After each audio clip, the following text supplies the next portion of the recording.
নমস্কার, আশা করি সকলে খুব ভালো আছেন।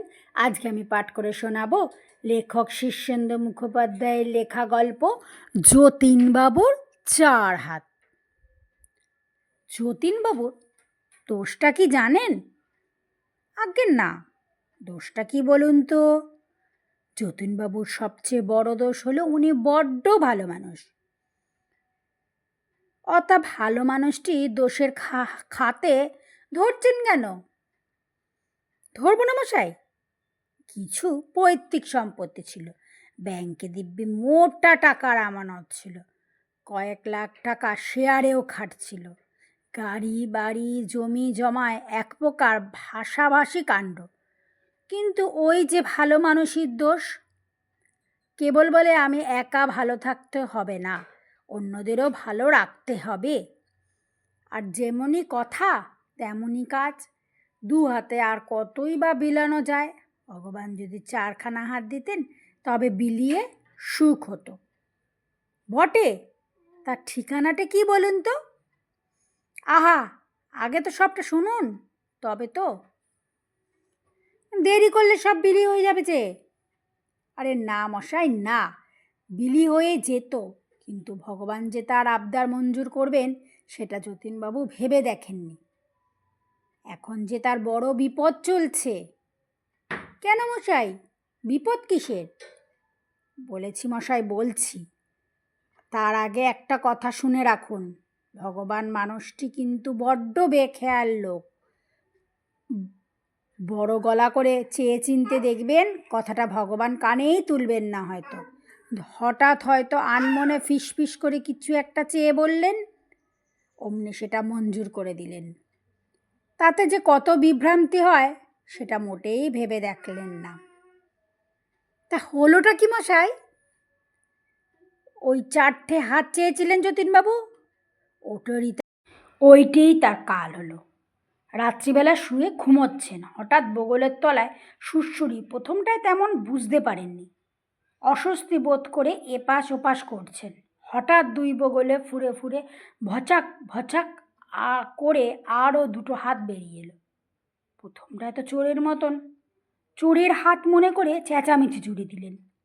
বাড়ির লোকজনও সব লাঠি সোটা নিয়ে দৌড়ে এলো, কিন্তু কাণ্ড দেখে সবাই তাজ্জব। চোর ডাকাতের ব্যাপার নয়, যতীনবাবু 2 বগলের তলা দিয়ে গায়ের গেঞ্জি ছিঁড়ে খুঁড়ে আরও 2টো হাত বেরিয়ে এসেছে। যা, আপনি গোল দিচ্ছেন, আপনি তো গোল বলেই খালাস। যতীনবাবুর অবস্থা দেখলে বুঝতে পারতেন এটা গুল হলেই বরং ভালো ছিল। কেন মশাই? 2টো বাড়তি হাত থাকলে কাজকর্মে বেশ সুবিধাই হওয়ার কথা। কাজকর্মের কথা আর বলবেন না মশাই, কাজকর্মের আগে আরও জ্বলন্ত সব সমস্যা রয়েছে। প্রথম কথা, যতীনবাবু সব জামারই 2টো করে হাতা, কিন্তু 4টে হাতকে 2টো হাতায় গলানো যাচ্ছে না বলে সকালেই দর্জিকে ডেকে পাঠানো হলো। তারাও পড়ল সমস্যায়, জীবনে 4 হাতাওয়ালা জামা বানাননি। প্রথমটা হলো সেটা। আহা, হাতগুলো একটু বেশি ঢোলা করে নিলেই তো হতো। না, হয় না। নতুন হাত 2টো মহা বজ্জাত, তারা পুরনো হাতের সঙ্গে এক হাতায় ঢুকতেই রাজি নয়। তারা মুঠো পাকিয়ে দর্জিদের দিকে তেড়ে যাওয়ায় সেই চেষ্টা থেকে বিরত থাকা হয়েছে। যাই হোক, সেসব অবধি 4 হাতাওয়ালা জামা তৈরি করা হলো বটে, কিন্তু 4 হাতার গেঞ্জি অমিল। যতীনবাবুর আবার গেঞ্জি ছাড়া চলে না। সেসব অবধি হুঁশিয়ারিতে অর্ডার দিয়ে অনেক কষ্টে গেঞ্জির বন্দোবস্ত হলো। সমস্যা দেখা দিল অন্য ক্ষেত্রে। এটা কীরকম বলছি। যতীনবাবু এখন একুনে 2খানা ডান হাত, আবার 2খানা বাঁ হাত, বুঝলেন তো? দিব্যি বুঝেছি।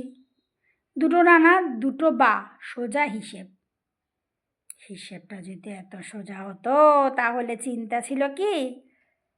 প্রথম মুশকিল হলো খেতে বসে। যতীনবাবু পুরনো ডান হাত দিলে জলখাবারের 1খানা লুচি, আলুর ছেচকি, সাপটে সব মুখে তুলছেন, অমনি তার নতুন দানাত ফস করে আরও দুখানা লুচি পায়েস মেখে তার মুখে দিল গুছে।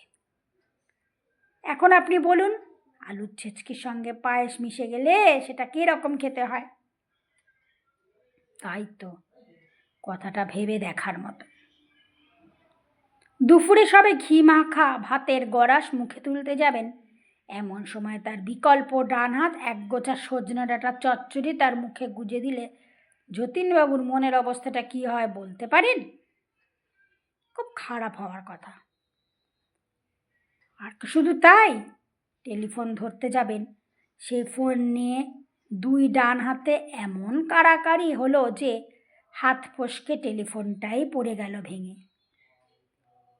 বাঁ হাতে ঘড়ি পরবেন সে উপায় নেই, এক হাতে ঘড়ি পরতে গেলেই আর এক হাত খাবলে ধরে। একটু তবলা বাজানোর শখ আছে যতীনবাবু, কিন্তু এখন দুটো হাত, ডান হাত এবং দুটো বাঁ হাত মিলে তবলা ডুগিতে এমন সব আওয়াজ তোলে যে কহতব্য নয়। বরাবর বাঁ হাতে চায়ের কাপ ধরার অভ্যাস তার।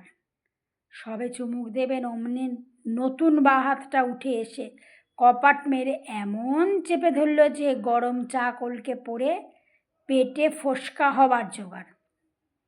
বাজার করতে গিয়েও বিপত্তি।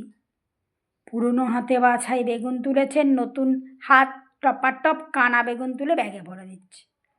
বুড়ো ঢেঁড়স, পাকা পটল, ধসা আলু, কি থাকছে না আজকাল তার বাজারে। হে যতীনবাবু, তাহলে তো খুবই বিপদ যাচ্ছে মশাই। তার বলতে, তাই বলছিলুম, ভগবানের কাছে ফস করে কিছু চেয়ে বসবেন না। বেখেয়ালের লোক কোনটা দিয়ে ফেলেন কে জানে। যা আছে তাই নিয়ে খুশি থাকুন মশাই, বুঝলেন? খুব খুব বুঝেছি। নমস্কার। গল্প পাঠ এখানেই শেষ হলো। গল্প পাঠ যদি ভালো লাগে একটা লাইক করবেন, আর এই রকমের নিত্য নতুন গল্প শুনতে হলে আমার চ্যানেলটা সাবস্ক্রাইব করে আমার পাশে থাকবেন। আজকে আসলাম, পরের দিন আসবো নতুন আরও অনেক গল্প নিয়ে। সকলে খুব